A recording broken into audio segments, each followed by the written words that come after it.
Hey guys, welcome back to our channel the Desi Odyssey. एक ऐसा topic है जिसके ऊपर हमें काफ़ी क्वेरीज आती हैं इंस्टाग्राम पे, यूट्यूब पे और व्हाट्सएप पे भी। वो टॉपिक है कि इंडिया से बैठे बैठे जॉब कैसे मिले, चाहे वो इंसान पीआर पे हो या अभी तक पीआर नहीं हुआ हो या वो कोई स्टूडेंट हो। तो आज हम इस टॉपिक पे आपके साथ बात करने वाले हैं, so stay tune till the end of the video. तो एक बहुत ऑब्वियस सा क्वेश्चन है जो हमें भी काफ़ी बार लोग पूछते हैं कि इज़ इट पॉसिबल कि कनाडा आने से पहले इंडिया में ही जॉब मिल जाए, क्योंकि यहाँ आने का सबसे बड़ा चैलेंज यही होता है कि अपनी अच्छी अच्छी जॉब छोड़ के हम यहाँ आ जाते हैं without jobs. So everyone wants कि पहले ही जॉब लग जाए। और ये जायज़ भी है क्योंकि हर किसी का रिस्क एपेटाइट अलग होता है। हमारे केस में हमने तो अपनी जॉब छोड़ दी थी क्योंकि हमें बहुत रिस्क लेना था अपनी लाइफ में, and that paid off as well. But हर कोई वो रिस्क लेने के लिए तैयार नहीं होता क्योंकि हर कोई अपने करियर के अलग अलग फेज में होता है। तो जॉब सिक्योरिटी एक बहुत बड़ा पॉइंट है। आज हम उसी के बारे में आपके साथ डिस्कस करने वाले हैं। सो इसी के बारे में आज का हमारा डिस्कशन है। और टॉपिक है कि how to find jobs in Canada while you are sitting in your home countries. So उससे पहले अगर आप हमारे चैनल में पहली बार आए हैं, आप हमारी वीडियोस देखते हैं, वीडियो को लाइक करते हैं, कमेंट करते हैं, तो आप हमारे चैनल को सब्सक्राइब भी करें, अपने दोस्तों के साथ शेयर करें ताकि हमें सपोर्ट मिले और हम अच्छे से ग्रो करते रहें। So let's start with the video.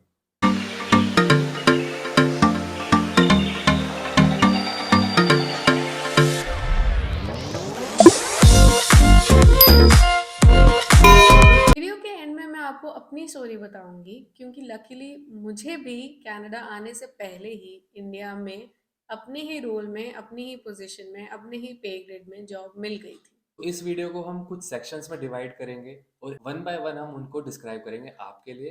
तो पहला पॉइंट है रिसर्च का। रिसर्च का मतलब ये है कि अगर आप कनाडा आने का प्लान कर रहे हैं तो आपको पहले ही जॉब मार्केट में रिसर्च करनी पड़ेगी।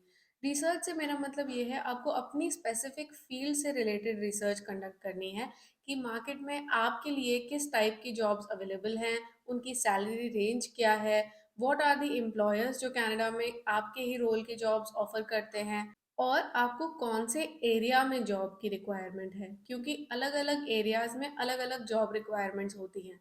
फॉर एग्जाम्पल अगर आप ओंटारियो में बात करोगे तो यहाँ पे तो सारे सेक्टर्स की जॉब अवेलेबल है। But if you take an example of say Alberta, तो वहाँ पे जॉब जो सबसे ज़्यादा अवेलेबल है, जिस सेक्टर की जॉब सबसे ज़्यादा अवेलेबल है, वो है ऑयल एंड गैस की। सो आपको प्रोविंस के हिसाब से ही अपनी रिसर्च करनी पड़ेगी। One important thing to note is that जब आप इंडिया से जॉब सर्च कर रहे हैं तो ये माइंड में रखिएगा कि आपको ज़रूरी नहीं है कि आपके ही लेवल की जॉब मिले, बट इम्पॉर्टेंट ये है कि आप अपनी स्ट्रीम में ही काम करें। तो अपनी रिसर्च करते टाइम अपने जॉब प्रोफाइल से लोअर लेवल की प्रोफाइल्स को भी ज़रूर देखिए। उस जॉब प्रोफाइल में कितना एक्सपीरियंस चाहिए, उसकी पे ग्रेड क्या है और उसकी जो रोल्स एंड रिस्पॉन्सिबिलिटीज़ क्या है। सो जब आप ये सब रिसर्च करेंगे आपके दिमाग में एक आइडिया आ जाएगा कि आपको क्या क्या करना है, आपको पर्टिकुलरली किस जॉब के लिए हंट करना है। दूसरा इम्पॉर्टेंट पॉइंट है नेटवर्किंग। नेटवर्किंग सिर्फ कनाडा में रह के ही नहीं, इंडिया में भी रह के की जा सकती है, मोस्ट इम्पॉर्टेंटली लिंक्डइन पे। तो इसमें करना ये है कि आपको अपनी ही फील्ड के प्रोफेशनल्स को सीख करना है जिस भी प्रोविंस में आप रहना चाहते हैं, और उनसे कनेक्ट बनाना है। इन प्रोफेशनल से जब आप बात करेंगे तो आप उनसे ये जान सकते हैं कि आपकी फील्ड में जॉब मार्केट कैसा है, क्या रोल्स होते हैं, क्या क्या टाइप की क्वालिफिकेशंस की रिक्वायरमेंट होती है, क्या कोई सर्टिफिकेशंस आपको करने पड़ेंगे। इनसे आपको एक आइडिया मिल जाएगा कि आपकी फील्ड की स्कोप कितनी है। तो फॉर एग्जांपल मैं इंडिया में बैंकिंग सेक्टर के रिस्क एंड कंप्लायंस डिवीजन में काम करती थी। तो मैंने नेटवर्क करने के लिए कनाडा में risk and compliance professionals in financial institutions को सीक आउट किया, और मैंने उनसे समझने की कोशिश करी कि यहाँ पे रिस्क एंड कंप्लायंस का क्या स्कोप है और क्या रिक्वायरमेंट्स होती हैं। And people were very receptive. लोग हेल्प करने के लिए तैयार होते हैं, they are ready to mentor you and to guide you. So ये चीज़ ज़रूर करिएगा। नेटवर्किंग का ही सेकंड पॉइंट आ जाता है एलुमनाई इंटरेक्शन।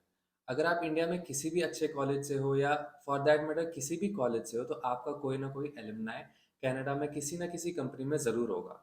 तो आपको उन लोगों को सीक आउट करना है अपने लिंक्डइन प्रोफाइल पे, उन लोगों को रिक्वेस्ट भेजनी है, उनसे बात करनी है, और जैसे नंदिनी बोल रही थी कि आपको उनसे इंटरेक्शन करनी है और जॉब मार्केट के बारे में पता करना है। नेटवर्किंग बहुत ही इंपॉर्टेंट रोल है और ये सारी टिप्स आपको काफ़ी काम आएंगी। और यही कनेक्शंस जो आप इंडिया में बैठे-बैठे बनाएँगे, यही कनेक्शंस आपके ट्रांसलेट होंगे कनाडा में। अगर आपको इंडिया में जॉब नहीं मिलती है, फिर भी आप यहाँ आके इन कनेक्शन से वापस बात कर सकते हैं। You can get in touch with them physically and make your professional network grow. जब आपने रिसर्च और नेटवर्किंग कर ली है, उसका अगला स्टेप आ जाता है प्रिपरेशन। अब प्रिपरेशन से मेरा ये मतलब है कि आप जिस फील्ड में हैं, उस फील्ड के रिलेटेड क्या सर्टिफिकेशंस हैं, उसमें इंटरव्यू के लिए कैसे प्रिपेयर करना है, किस टाइप के रिज्यूमे कनाडा में होते हैं, कैनेडियन टाइप कवर लेटर्स क्या होता है, उसके बारे में अगर आपको इन्फॉर्मेशन चाहिए तो हमारी पिछली वीडियो में मैंने अच्छे से उसको डिस्क्राइब किया है। इंटरव्यू कैसे होते हैं, कितने राउंड होते हैं यहाँ पे, ये सब आपको अच्छे से प्रिपेयर करना पड़ेगा। एक नोट करने वाली चीज़ ये भी है कि कनाडा में कई प्रोफेशंस रेगुलेटेड होते हैं, सच एज अगर आप डॉक्टर हैं, अगर आप डेंटिस्ट हैं, आप लॉयर हैं, तो ये प्रोफेशंस यहाँ रेगुलेटेड हैं। आप यहाँ डायरेक्टली काम नहीं कर सकते, तो you have to always prepare in advance. तो आपको इन चीज़ों के लिए भी प्रिपेयर रहना है, और जो भी रिक्वायरमेंट्स होती हैं अपनी डिग्रीज को ब्रिज कराने के लिए, वो आप पहले से ही देख के रखिए and prepare yourself for that accordingly, because उनके बिना आप यहाँ काम नहीं कर पाएंगे। अब आप सोचेंगे कि जॉब ढूंढे कैसे, तो उसमें भी काफ़ी तरीके होते हैं, वो मैं वन बाय वन आपको बताता हूँ। सबसे ईजिएस्ट तरीका होता है इंटरनल जॉब पोस्टिंग, जिसको हम IJP भी बोलते हैं। अब इंटरनल जॉब पोस्टिंग का ये मतलब है कि फॉर एग्जांपल आप किसी बड़ी IT कंपनी में इंडिया में काम करते हैं या किसी बैंकिंग कंपनी में इंडिया में काम करते हैं, तो आपको कंटिन्यूअसली उनके इंटरनेशनल पोर्टल पे जाके सर्च करना है और अपने रिलेटेड जॉब के लिए सर्च करना है, और आपको देखना है कि उसकी क्या अवेलेबिलिटी है कनाडा में, क्या उसकी अवेलेबिलिटी है भी या नहीं। हम में से काफ़ी लोग ग्लोबल फर्म्स में काम करते हैं जो कि all parts of the world में एग्जिस्ट करती हैं।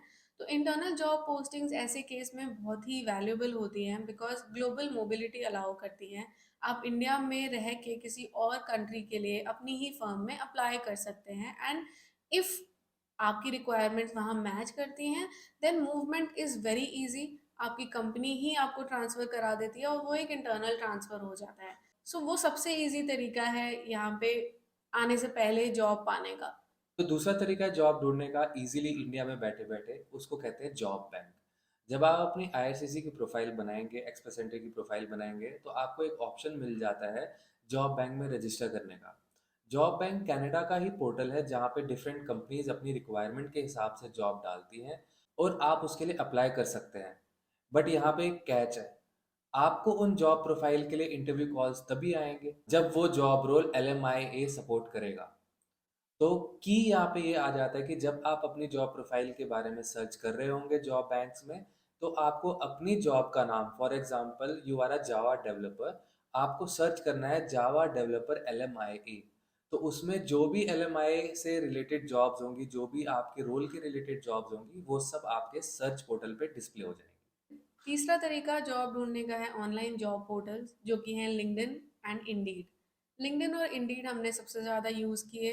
लिंक्डइन पे जो तरीका हमने यूज़ किया था, वो ये किया था कि हमने अलर्ट्स लगा दिए थे। हमने अपनी लोकेशन चेंज करके कनाडा कर दी थी और अलर्ट्स ऑन कर दिए थे कीवर्ड्स लगा के, कि for example if Vishal business analyst है तो उसने बिजनेस एनालिस्ट इन कनाडा जो भी जॉब पोस्टिंग्स आई थी उन पे अलर्ट लगा दिए थे, तो वो जब भी आती थी वो देख लेता था। जैसे हमने पिछली वीडियो में डिस्कस किया था कि जॉब मार्केट कनाडा में इतना अच्छा नहीं है अभी, सो इंटरव्यू कॉल्स का ratio and your job application का रेशियो बहुत ही कम है। बट आपको डिसहार्टन नहीं होना, आपको अप्लाई करते जाना है। Yeah. जब आप अपना रिज्यूमे टेलर कर रहे होंगे तो आपको एक चीज़ बहुत ध्यान में रखनी है कि आपको एक वर्चुअल नंबर लेना है कनाडा का। अब वर्चुअल नंबर आपको क्यों लेना है और वर्चुअल नंबर क्या होता है वो मैं आपको बताता हूँ। First of all, virtual number आप बहुत ऐप से खरीद सकते हैं, for example Numero, Fongo, et cetera et cetera. तो ये आपको गूगल पे से इन ऐप्स को डाउनलोड करना है। उनका मंथली कुछ सब्सक्रिप्शन होता है, 300 से 400 रुपए का, वो आपको लेना है और आपको एक कैनेडियन नंबर मिल जाएगा। अब इससे क्या होगा, इससे ये होगा कि जब भी कोई रिक्रूटर आपका रिज्यूमे देखेगा, उसको ये लगेगा कि आप कनाडा में हैं। तो ये एक छोटी सी ट्रिक है जो आपके बहुत काम आ सकती है। जब उसको वो कनाडा का नंबर दिखेगा, तब आपको वो कॉल आ सकता है, बट अगर उस रिक्रूटर को इंडिया का नंबर दिखा तो आपको कभी भी कॉल नहीं आएगा। हम ये नहीं कह रहे हैं कि ये सब करके आपको गारंटीड इंडिया से ही जॉब मिल जाएगी, बट ये करने का एक बहुत बड़ा बेनिफिट ये है कि अगर आपको 3 से 4 इंटरव्यूज इंडिया में ही एक्सपीरियंस करने को मिल जाते हैं, तो आपको पहले ही पता लग जाएगा कि व्हाट टू एक्सपेक्ट जब आप यहाँ आते हैं। तो आपको यहाँ इंटरव्यूज में दिक्कत नहीं होगी क्योंकि आप पहले ही एक्सपीरियंस कर चुके होंगे। So that is why you should do all these things. और अगर लग जाएगी जॉब तो उससे अच्छा तो कुछ हो ही नहीं सकता। और इसका एग्जाम्पल मैं खुद हूँ। इंडिया में बैठे बैठे मेरे को एटलीस्ट 2 से 3 इंटरव्यू कॉल्स आए थे एंड काफ़ी एंड तक मैं पहुंचा भी था। और वो फुल पैनल इंटरव्यूज थे जिसमें 3-4 लोग बैठ के मेरा इंटरव्यू ले रहे थे। अब भले ही मेरा उसमें सिलेक्शन नहीं हुआ बट मेरे को ये तो पता चल गया कि इंटरव्यू कैसे होते हैं, कैनेडियन से कैसे बात करनी होती है, और एक्सेट्रा एक्सेट्रा। तो हमारे हिसाब से ये थे सारे इम्पोर्टेंट पॉइंट्स जो कि मे बी आपको इंडिया से जॉब सर्च करने में मदद कर सकते हैं एंड आप ये अप्लाई कर सकते हैं अपनी जॉब हंट में। अब आते हैं मेरी स्टोरी पर कि मुझे कनाडा आने से पहले जॉब कैसे मिल गई थी। सो हमने एक्सप्रेस एंट्री पूल में अप्लाई किया था एंड हमारा प्रोसेस भी पूरा हो गया था और हमें COPR मिल गया था एंड हम दोनों ने अपनी जॉब से रिज़ाइन कर दिया था। तो मुझे लिंक्डइन पे अपनी ही कंपनी में अपनी ही फील्ड में एक जॉब ओपनिंग दिखी थी ओंटारियो में। तो मैंने लिंक्डइन पे अप्लाई नहीं किया, मैंने अपनी ही कंपनी के internal job posting international portal पे ढूंढी वो job and I applied there.